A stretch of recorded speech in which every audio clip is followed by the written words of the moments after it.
اعوذ باللہ من الشیطان الرجیم بسم اللہ الرحمن الرحیم۔ السلام علیکم ناظرین، بصیرت ٹی وی کے پلیٹ فارم سے حافظ مدثر فاروق حاضر خدمت ہے۔ ناظرین محترم، پی پی ایس سی اسلامیات کی لیکچرشپ کے 37ویں لیکچر کے ساتھ آج ہم آپ کی خدمت میں حاضر ہیں۔ گزشتہ لیکچر میں جنگ ذات السلاسل، جس میں حضرت خالد بن ولید رضی اللہ تعالی عنہ کا مقابلہ ایرانیوں کے مشہور اور بہادر سپہ سالار ہرمز کے ساتھ ہوتا ہے، اس حوالے سے چند ایک سوالات آپ کے گوشت گزار کیے گئے تھے۔ آج کی اس ویڈیو میں سوالات کے اسی سلسلے کو وہیں سے ہم شروع کریں گے، تو چلتے ہیں اسکرین کی جانب، جہاں پہ ہمارے سوالات اور ان کے جوابات آپ کے سامنے واضح طور پہ عیاں ہو رہے ہوں گے۔ تو آج کا ہمارا پہلا سوال ہے کہ ہرمز کے تاج کی قیمت کتنی تھی؟ ہرمز کے تاج کی قیمت 1,00,000 دینار تھی۔ حضرت خالد بن ولید رضی اللہ تعالی عنہ کا مقابلہ ہرمز کے ساتھ ہوا۔ آپ نے میدان جنگ میں ابتدا میں ہی ہرمز کو اپنے مقابلے میں بلایا۔ ہرمز اپنی طاقت کے نشے میں مست ہو کر حضرت خالد بن ولید رضی اللہ تعالی عنہ کے سامنے آیا، اور اس کے دل میں یہ خیال تھا کہ وہ ان کو شکست دے دے گا، لیکن قدرت کو کچھ اور ہی منظور تھا۔ سیف اللہ یعنی اللہ کی تلوار، جو کسی دشمن کے سامنے مغلوب نہیں ہو سکتی تھی، حضرت خالد بن ولید رضی اللہ تعالی عنہ نے ہرمز کو اسی وقت پہلے ہی وار میں شکست دے دی، اور آپ نے اس کا قلع قمع کر دیا۔ اب ہرمز کے جسم پہ اس کے جسم پہ لباس تھا، اس کے سر پہ ایک تاج تھا، اور اس کی قیمت کتنی تھی؟ جس میں قیمتی موتی جڑے ہوئے تھے۔ اس تاج کی قیمت 1,00,000 دینار تھی۔ اور یاد رکھیے، یہ شریعت کا ایک اصول ہے کہ جو کسی بہادر کو قتل کرتا ہے میدان جنگ میں، اس کے جسم پہ جو بھی ساز و سامان ہوگا از روئے شرع، وہ ساز و سامان اس قتل کرنے والے مسلمان سپاہی کو دیا جا سکتا ہے، وہ اس کے لیے بطور تحفہ ہوتا ہے۔ تو حضرت خالد بن ولید رضی اللہ تعالی عنہ نے چونکہ ہرمز کو قتل کیا تھا، اس وجہ سے اس کا تاج حضرت خالد بن ولید کی ملکیت میں آیا، جس کی قیمت 1,00,000 دینار تھی۔ اگلا سوال، حضرت خالد بن ولید رضی اللہ تعالی عنہ نے ایرانیوں کے تعاقب میں کسے روانہ کیا؟ حضرت خالد بن ولید رضی اللہ تعالی عنہ نے حضرت مثنہ بن حارثہ رضی اللہ تعالی عنہ کو ایرانیوں کے تعاقب میں روانہ کیا۔ جب ہرمز قتل ہو گیا، سپہ سالار ہی قتل ہو گیا، اب سارے ایرانی جنگ سے فرار ہونے لگے، بھاگنے دوڑنے لگے، تو آپ نے حضرت مثنہ بن حارثہ کو ایک فوج کا حصہ دے کر ان بھاگتے ہوئے ایرانیوں کا تعاقب کرنے کے لیے روانہ کیا۔ اگلا سوال، حضرت مثنہ بن حارثہ رضی اللہ تعالی عنہ نے کس قلعے کا محاصرہ کیا؟ حضرت مثنہ بن حارثہ نے حصن المرأۃ قلعہ کا محاصرہ کیا۔ یہ حصن المرأہ یہ ایسا قلعہ تھا کہ جس میں وہ بھاگنے والے ایرانی جا کر پناہ گزین ہو چکے تھے، تو حضرت مثنہ نے اس قلعے کا جا کر محاصرہ کر لیا۔ اس قلعے کا نام ہے حصن المرأہ۔ اگلا سوال، دربار ایران سے ہرمز کی امداد کے لیے کس بہادر سردار کو فوج کے ساتھ روانہ کیا گیا؟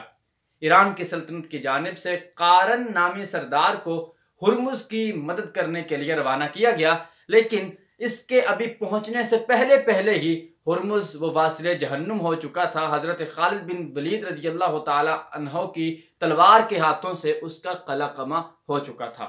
اگلا سوال، قارن نے ہرمز کے لشکر کے بھگوڑوں کو روک کر کس جگہ پر قیام کیا؟ اب وہ چند بھاگنے والے کچھ تو تھے جو حصن المرأہ قلعے میں پناہ لے چکے تھے، اور کچھ ایسے تھے کہ جو ویسے ہی ارد گرد بھاگ رہے تھے۔ قارن جو امداد کے لیے آ رہا تھا ہرمز کی، اس نے جب لشکریوں کو دیکھا اور اسے خبر ملی کہ ہرمز جو ہے وہ قتل ہو چکا ہے، اب اس نے ان سارے بھگوڑوں کو روکا اور روک کر ایک جگہ پر قیام کیا۔ سوال یہ ہے کہ جس جگہ پر قارن نے قیام کیا تھا اس جگہ کا نام کیا ہے؟ اینڈ دا آنسر از، اس جگہ کا نام، قارن نے ہرمز کے لشکر کے بھگوڑوں کو روک کر نہر کے کنارے پر ایک جگہ تھی، وہاں پہ اس نے قیام کر لیا۔ اگلا سوال، جنگ قارن میں کتنے ایرانی قتل ہوئے؟ جنگ قارن میں 3,000 ایرانی قتل ہوئے۔ گویا یوں بھی سوال پوچھا جا سکتا ہے کہ جنگ قارن کس جگہ پہ لڑی گئی؟ تو جواب یہ ہوگا کہ جنگ قارن، اس وقت جو قارن کا میدان تھا، قارن جو ان کا سپہ سالار تھا، جس کے نام کے ساتھ یہ جنگ منسوب ہے، نہر کے کنارے پر یہ جنگ لڑی جاتی ہے۔ اگلا سوال، قارن کی موت کے بعد ایران کی جانب سے کس مشہور شاہ سوار کو لشکر کے ساتھ روانہ کیا گیا؟ ہرمز قتل ہوا، اس کی ہیلپ کرنے کے لیے قارن آیا۔ اب قارن کی موت کے بعد ایران کی جانب سے ایک اور سردار کو بھیجا گیا۔ وہ سردار کون ہے اور اس مشہور سردار کا اور شاہ سوار کا نام کیا ہے؟ اس کا نام عاد زگر ہے۔ اگلا سوال، عاد زگر کے لشکر کے ساتھ مقابلہ کس مقام پر ہوا؟ عاد زگر کے لشکر کے ساتھ مقابلہ مقام دلجا پر ہوا۔ اگلا سوال، جنگ دلجا میں مسلمانوں کے لشکر کا سپہ سالار کون تھا؟ جنگ دلجا میں مسلمانوں کے لشکر کے سپہ سالار حضرت خالد بن ولید رضی اللہ تعالی عنہ تھے۔ نیکسٹ کوسچن، جنگ دلجا کے کیا نتائج رہے؟ جنگ دلجا میں ایرانیوں کو شکست فاش ہوئی۔ اگلا سوال، کس جنگ میں ایرانیوں کا سپہ سالار پیاس کی وجہ سے ہلاک ہو گیا؟ اس جنگ کا نام ہے جنگ دلجا۔ جنگ دلجا میں عاد زگر جو ایرانیوں کا سپہ سالار تھا، شدید پیاس کی وجہ سے وہ ہلاک ہو گیا۔ اگلا سوال، مدائن کے علاقے سے ایرانیوں نے کس سردار کو لشکر دے کر روانہ کیا؟ مدائن کے علاقے سے بہمن جادویہ کو لشکر دے کر روانہ کیا گیا۔ نیکسٹ کوسچن، بہمن جادویہ کس مقام پر لشکر کو چھوڑ کر واپس مدائن چلا گیا؟ بہمن جادویہ مقام لیس پر اپنے لشکر کو چھوڑ کر واپس مدائن کی طرف بھاگ گیا۔ جب اسے پتا چلا کہ مسلمانوں کا جو لشکر آ رہا ہے اس کی کمان حضرت خالد بن ولید رضی اللہ تعالی عنہ کے ہاتھوں میں ہے، تو اس وقت یہ ڈر کے مارے اپنے لشکر کو وہاں پہ چھوڑ کر واپس مدائن چلا گیا۔ اگلا سوال، جنگ لیس میں مسلمانوں کا سپہ سالار کون تھا؟ جنگ لیس میں مسلمانوں کے سپہ سالار حضرت خالد بن ولید رضی اللہ تعالی عنہ تھے۔ اگلا سوال، جنگ لیس میں دشمنوں کے مقتولین کی تعداد کتنی تھی؟ جنگ لیس میں دشمن کے مقتولین کی تعداد تقریباً 70,000 افراد پر مشتمل تھی۔ اگلا سوال، جنگ لیس میں حضرت خالد بن ولید رضی اللہ تعالی عنہ کا سامنا کس کے ساتھ ہوا؟ جنگ لیس میں حضرت خالد بن ولید کا سامنا مالک بن قیس کے ساتھ ہوا۔ اگلا سوال، جنگ لیس سے فارغ ہو کر حضرت خالد بن ولید رضی اللہ تعالی عنہ نے کس جانب رخ کیا؟ جنگ لیس سے فارغ ہو کر حضرت خالد بن ولید نے حیرہ کی جانب رخ کیا۔ اگلا سوال، محاصرے سے تنگ آ کر حیرہ کا کون سا سردار حضرت خالد بن ولید رضی اللہ تعالی عنہ کی خدمت میں حاضر ہوا؟ محاصرے سے تنگ آ کر عمر بن عبد المسیح حضرت خالد بن ولید کی خدمت میں حاضر ہوا۔ نیکسٹ کوسچن، حیرہ میں موجود ایرانی لشکر کس وجہ سے فرار ہوا؟ حیرہ میں موجود ایرانی لشکر کے فرار ہونے کی وجہ یہ تھی کہ اردشیر کسرا، اس کی موت واقع ہو چکی تھی، جو ان کا بادشاہ تھا وہ مر چکا تھا۔ اس وجہ سے انہوں نے جب اپنے بادشاہ کی ہی موت کی خبر سنی وہ قلعے کو چھوڑ کر فرار ہو گئے۔ اگلا سوال، حیرہ کی صلح میں کتنا خراج وصول کیا گیا؟ حیرہ کی صلح میں 2 لاکھ روپے خراج وصول کیا گیا۔ نیکسٹ کوسچن، کس فتح کے بعد دجلہ تک کا تمام علاقہ حضرت خالد بن ولید رضی اللہ تعالی عنہ کے زیر تسلط آ گیا؟ فتح حیرہ کے بعد دجلہ تک کا تمام علاقہ حضرت خالد کے زیر تسلط آ گیا۔ نیکسٹ کوسچن، کس مقام سے حضرت خالد بن ولید نے ایران کے رؤساء کی جانب خط اور منشور عام لکھا؟ حضرت خالد بن ولید نے حیرہ کے مقام سے ایران کے رؤساء کی جانب خطوط اور منشور عام لکھا۔ اگلا سوال، انبار کے مقام پر ایرانیوں کے لشکر کے سپہ سالار کا نام کیا تھا؟ مقام انبار پر ایرانیوں کے لشکر کے سپہ سالار کا نام شیر زاد تھا۔ نیکسٹ کوسچن، شیر زاد کس علاقے کا حکمران تھا؟ شیر زاد سابات کے علاقے کا حکمران تھا۔ اگلا سوال، کس جنگ میں 1000 مجاہدین اسلام کی آنکھیں تیروں کے لگنے کی وجہ سے ضائع ہو گئی؟ اس جنگ کا نام ہے جنگ انبار۔ جنگ انبار ایسی جنگ تھی کہ جس میں مسلمانوں کے لشکر کے سپاہیوں کی 1000 آنکھیں وہ تیروں کے لگنے کی وجہ سے ضائع ہو گئی، کیونکہ جو شیرزاد سپہ سالار تھا ایرانیوں کا، اس نے پہلے ہی چند تیر اندازوں کو گھات لگا کے بٹھا دیا تھا کہ جیسے ہی لشکر اسلام آئے ان پہ حملہ کر دینا، جس وجہ سے تقریباً 1000 مجاہدین اسلام کی آنکھیں تیروں کے لگنے کی وجہ سے ضائع ہو گئی۔ اگلا سوال، جنگ انبار کا دوسرا نام کیا ہے؟ جنگ انبار کا دوسرا نام جنگ ذات العیون ہے۔ ذات العیون، عیون جمع ہے عین کی، عین کہتے ہیں آنکھ کو، عیون آنکھیں، یعنی آنکھوں والی جنگ۔ چونکہ اس جنگ میں 1000 مجاہدین اسلام کی آنکھیں ضائع ہوئیں، اس وجہ سے اس جنگ کو جنگ ذات العیون بھی کہا جاتا ہے۔ ویسے اس جنگ کا نام جنگ انبار ہے۔ اگلا سوال، جنگ انبار میں خندق کو عبور کرنے کے لیے حضرت خالد بن ولید رضی اللہ تعالی عنہ نے کون سا طریقہ اختیار کیا؟ جنگ انبار میں شیرزاد جو ایرانیوں کا سپہ سالار تھا، اس نے شہر کے ارد گرد خندق کھدوا لی تھی۔ اب اس خندق کو عبور کرنے کے لیے کوئی چارہ کار نہیں تھا۔ کافی دن گزر گئے تو حضرت خالد بن ولید رضی اللہ تعالی عنہ کے ذہن میں ایک ترکیب آئی۔ وہ کون سی ترکیب تھی، وہ کون سا طریقہ تھا جو حضرت خالد بن ولید رضی اللہ تعالی عنہ نے خندق کو عبور کرنے کے لیے استعمال کیا؟ وہ طریقہ تھا کہ آپ نے کمزور اور بیمار اور لاغر اونٹوں کو جمع کیا اور جمع کر کے ان کو ذبح کروایا۔ اب ان کمزور اور لاغر اونٹوں کو ذبح کروا کے خندق میں پھینکتے جاتے، اور پھر اس طرح سے خندق کے اندر سے ایک راستہ بن گیا۔ یوں حضرت خالد بن ولید رضی اللہ تعالی عنہ نے اپنے لشکر سمیت اس خندق کو عبور کیا۔ اگلا سوال، ایرانیوں کے سپہ سالار شیرزاد کے ساتھ کس شرط پر صلح کی گئی؟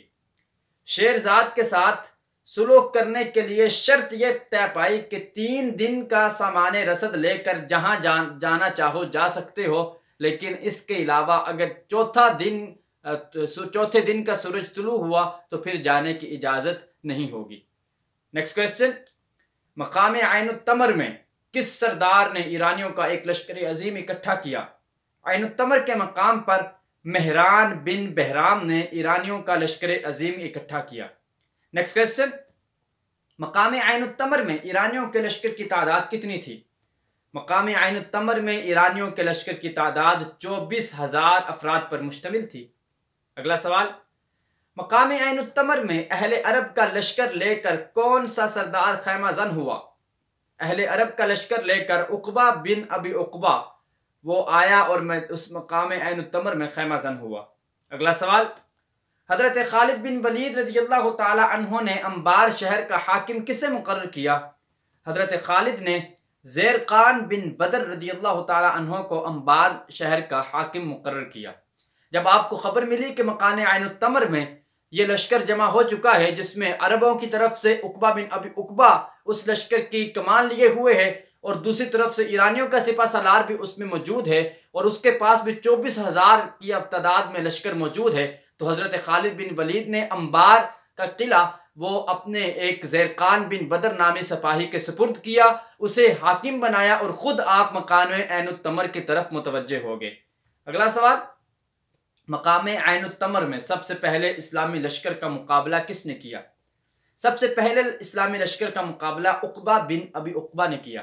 اصل میں عقبہ بن ابی عقبہ چونکہ عرب تھا، اس نے ایرانی سردار سے کہا، ایرانی سپہ سالار سے مخاطب ہو کر کہا کہ چونکہ میں عرب ہوں، میرے مقابل جو آ رہے ہیں خالد بن ولید اور ان کے لشکری وہ بھی عرب ہیں، اور عرب خوب جانتے ہیں کہ عربوں کے ساتھ کیسے لڑا جا سکتا ہے۔ وہ کہتے ہیں نا کہ لوہے کو لوہا ہی کاٹ سکتا ہے، تو اس نے کہا کہ چونکہ میں بھی عرب ہوں وہ بھی عرب ہیں، لہٰذا عربوں کے ساتھ اچھی طرح سے مقابلہ کر سکتے ہیں، ہم ان کے لڑنے کے انداز طور طریقوں سے واقف ہیں، لہٰذا آپ پیچھے رہیں، مجھے پہلے جنگ کرنے دیں اور جو نتائج ہوں گے وہ آپ کے سامنے آ جائیں گے۔ اس وجہ سے سب سے پہلے عین التمر میں اسلامی لشکر کا مقابلہ عقبہ بن ابی عقبہ کے لشکر کے ساتھ ہوا۔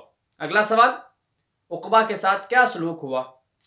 عقبہ کو فوری طور پہ گرفتار کر لیا گیا۔ حضرت خالد بن ولید رضی اللہ تعالی عنہ آپ اس کے مقابلے میں گئے اور فوری طور پہ آپ نے پہلے ہی وار میں اسے زندہ گرفتار کر لیا۔ اگلا سوال، عقبہ کی گرفتاری کا مہران پر کیا اثر ہوا؟ عقبہ کی گرفتاری کی وجہ سے مہران وہ فوری طور پہ شہر چھوڑ کر بھاگ گیا۔ اس نے جب دیکھا کہ جب ایک عرب ہی عربوں کا مقابلہ نہیں کر سکا تو میں تو عرب نہیں ہوں، میں تو غیر قوم کا ہوں، وہ مہران بن ابان فوری طور پہ ڈر کر فرار ہو گیا اور اپنے لشکر کو وہیں پہ چھوڑ گیا۔ اگلا سوال، عین التمر کا قلعہ کتنے روز کے محاصرے کے بعد اسلامی لشکر کے تسلط میں آ گیا؟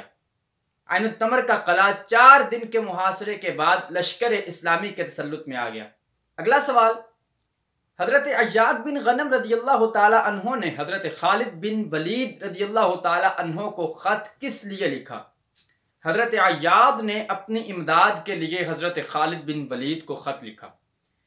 ناظرین محترم، لیکچر نمبر 36 میں آپ کے گوش گزار کیا جا چکا ہے کہ حضرت ابوبکر صدیق رضی اللہ تعالی عنہ نے جب فتنہ ارتداد کا مکمل طور پہ خاتمہ ہو چکا تھا، حضرت خالد بن ولید اور حضرت عیاض بن غنم کو 2 خطوط لکھے۔ حضرت عیاض بن غنم کو حکم دیا گیا کہ آپ ایران کے بالائی علاقے کی طرف چلے جائیں اور اس علاقے پہ حملہ آور ہوں۔ حضرت خالد بن ولید کو حکم دیا گیا کہ آپ ایران کے زیریں علاقے کی طرف چلے جائیں اور وہاں پہ جا کے حملہ آور ہوں۔ اب حضرت خالد بن ولید رضی اللہ تعالی عنہ زیریں ایران کو اپنے تسلط میں کر چکے تھے اور آپ اس پہ کافی حد تک قبضہ پا چکے تھے، جبکہ حضرت عیاض بن غنم اس وقت تک ابھی دومت الجندل کے مقام پر تھے، اور یہ بہت اہم حصہ تھا، بہت اہم مقام تھا جس میں ایرانیوں کے 2 سردار تھے اور دونوں آپس میں متحد ہو چکے تھے، اتحاد کر چکے تھے، جس وجہ سے ان کے ساتھ مقابلہ کرنا کافی مشکل تھا۔ اس وجہ سے دومت الجندل کے مقام پہ بیٹھ کر حضرت عیاض بن غنم رضی اللہ تعالی عنہ نے حضرت خالد بن ولید کو، جو اس وقت عین التمر کے مقام پر موجود تھے، خط لکھا اور خط لکھ کر اپنی امداد کی خاطر بلایا کہ آپ بھی اپنے لشکر کے ساتھ آ جائیں تاکہ ہم دونوں مل کر اس اتحادی قوت کو پارا پارا کر سکیں۔ اگلا سوال، حضرت خالد بن ولید رضی اللہ تعالی عنہ کو عیاض بن غنم کا خط کس مقام پر ملا؟ حضرت خالد کو عیاض بن غنم کا خط عین التمر کے مقام پر ملا۔ اگلا سوال، عیاض بن غنم رضی اللہ تعالی عنہ کس مقام پر دشمنوں کے ساتھ برسر پیکار تھے؟ عیاض بن غنم دومت الجندل کے مقام پر دشمنوں کے ساتھ برسر پیکار تھے۔ نیکسٹ کوسچن، دومت الجندل میں کتنے سردار تھے؟ دومت الجندل میں 2 ایرانی سردار تھے۔ اگلا سوال، حضرت خالد بن ولید رضی اللہ تعالی عنہ نے حیرہ میں کسے اپنا نائب بنایا؟ حضرت خالد بن ولید نے حیرہ میں حضرت قعقاع بن عمر رضی اللہ تعالی عنہ کو اپنا نائب بنایا، اور آپ نے حیرہ میں نائب بنا کر خود دومت الجندل کی جانب سفر کا آغاز کر دیا۔ اگلا سوال، عیسائی سردار جودی بن ربیعہ کے ساتھ حضرت خالد بن ولید نے کیا سلوک کیا؟ حضرت خالد بن ولید نے فوری طور پہ اسے گرفتار کیا اور گرفتار کرنے کے بعد قتل کر دیا۔ 2 ایرانی سردار تھے دومت الجندل میں، ایک کا نام جودی بن ربیعہ تھا۔ دوسرا سردار جب اسے پتہ چلا کہ خالد بن ولید بھی ہمارے مقابلے میں آ رہے ہیں تو اس نے بھاگنے میں ہی اپنی عافیت جانی اور وہ بھاگ گیا، جبکہ جودی بن ربیعہ نامی سردار ڈٹا رہا۔ اس نے کہا کہ میں تو مقابلہ کروں گا ہی۔ حضرت خالد بن ولید نے اسے اپنے مقابلے میں بلایا اور فوری طور پہ گرفتار کیا۔ گرفتار کرنے کے بعد اسے اس کے لشکر کے سامنے قتل کر دیا۔ اگلا سوال، جنگ حسین میں مسلمانوں کا سپہ سالار کون تھا؟ جنگ حسین میں مسلمانوں کا سپہ سالار حضرت قعقاع بن عمر رضی اللہ تعالی عنہ تھے۔ ابھی چند سوال پہلے آپ کے سامنے واضح کیا جا چکا ہے کہ حیرہ میں حضرت خالد بن ولید نے حضرت قعقاع بن عمر کو اپنا نائب بنایا۔ اب جب وہاں کے علاقے والوں کو پتہ چلا کہ خالد بن ولید یہاں سے جا چکے ہیں، وہ دومت الجندل چلے گئے ہیں، وہاں پہ جا کے لڑائی میں مصروف ہو چکے ہیں، اب انہوں نے بھی بغاوت کر دی اور اس طرح سے وہ لشکر اکٹھا کر کے حیرہ کے اوپر حملہ آور ہونے لگے۔ تو حضرت قعقاع بن عمر رضی اللہ تعالی عنہ کو جب یہ خبریں ملی، آپ نے بھی اپنا لشکر لیا۔ اس سے پہلے کہ وہ آپ کے قلعے پر حملہ آور ہوتے، آپ حیرہ سے باہر نکلے اور حسید کے مقام پر آ کر دشمنوں کے لشکر کے ساتھ آپ نے مقابلہ کیا۔ یوں جنگ حسید میں مسلمانوں کے لشکر کے سپہ سالار حضرت قعقاع بن عمر رضی اللہ تعالی عنہ تھے۔ اگلا سوال، جنگ حسید میں ایرانیوں کے کتنے سردار لشکر لے کر آئے تھے؟ اس جنگ میں ایرانیوں کے 2 سردار لشکر لے کر جمع ہوئے تھے۔ اگلا سوال، جنگ مدیخ میں حضرت خالد بن ولید نے لشکر اسلام کو کتنے حصوں میں تقسیم کیا؟ جنگ مدیخ میں حضرت خالد نے لشکر اسلام کو 3 حصوں میں تقسیم کیا۔ جنگ حسین میں حضرت قعقاع بن عمر نے ایرانیوں کو شکست فاش دی۔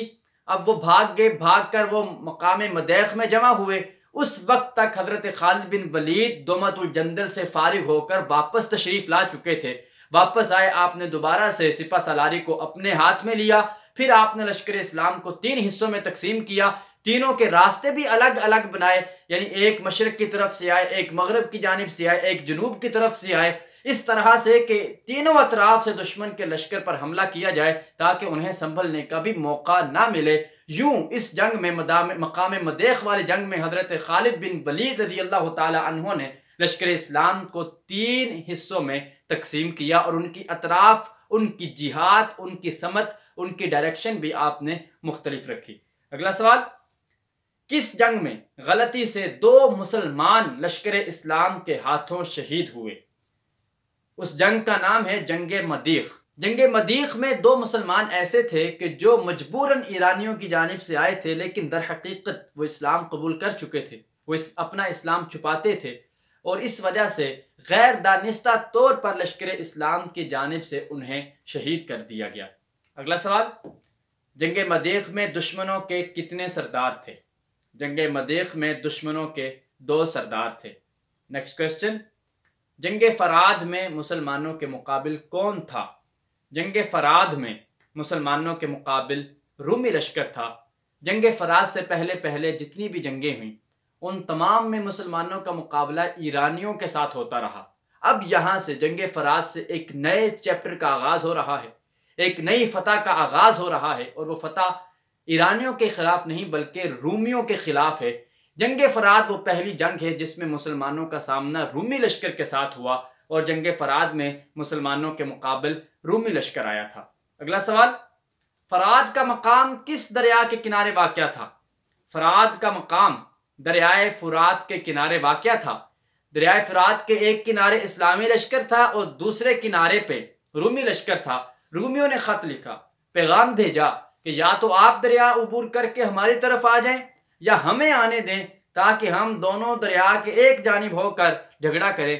حضرت خالد بن ولید رضی اللہ تعالی عنہ نے پیغام بھیجا کہ آپ لوگ ادھر آ جائیں، ہم وہاں نہیں آئیں گے، آپ دریا عبور کر کے ہماری طرف آ جائیں۔